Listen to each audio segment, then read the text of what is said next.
Chico sa miya. Para sa ito. Feels like champion. Para ganahan ka sa ano ko, possession ko. Thank you very much. Abot ko si kayo tan. Thank you, madam. You're welcome. Yo, good day mga boss. Ayan, intro pa lang. Talagang gaganahan na tayo. Kasi may pasalubong sa atin ng ating client, JD, in the place to be. Alright. Ayan na nga po.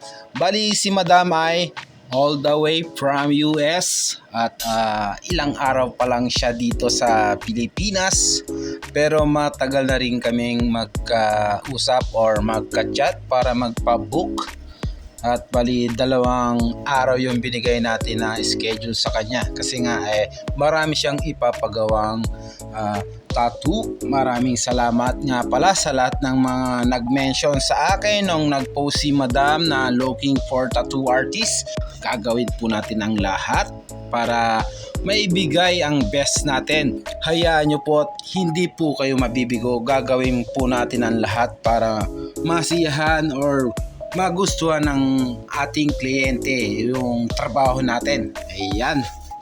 Bali, ang design ng ating Madam ay snake with rose.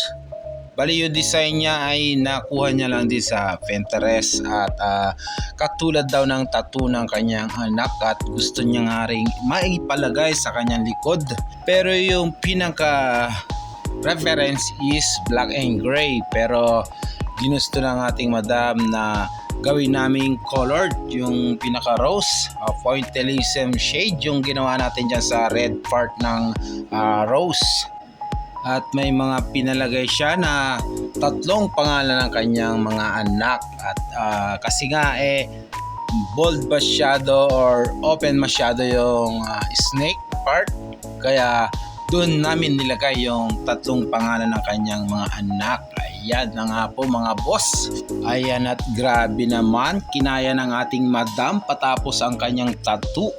At bali yung nasa right side niya na 3 star in the sun pinaayos niya na rin. Ayan. At ito na nga po pala yung pinaka obra natin mga boss. A total of almost 7 hours session. Bali kasama na rin po yung ilang beses naming pagbe-break. At hindi pa natatapos dyan mga boss, may bukas pa tayong gagawin kasi nga next session natin sa may bandang leg part ng ating Madam.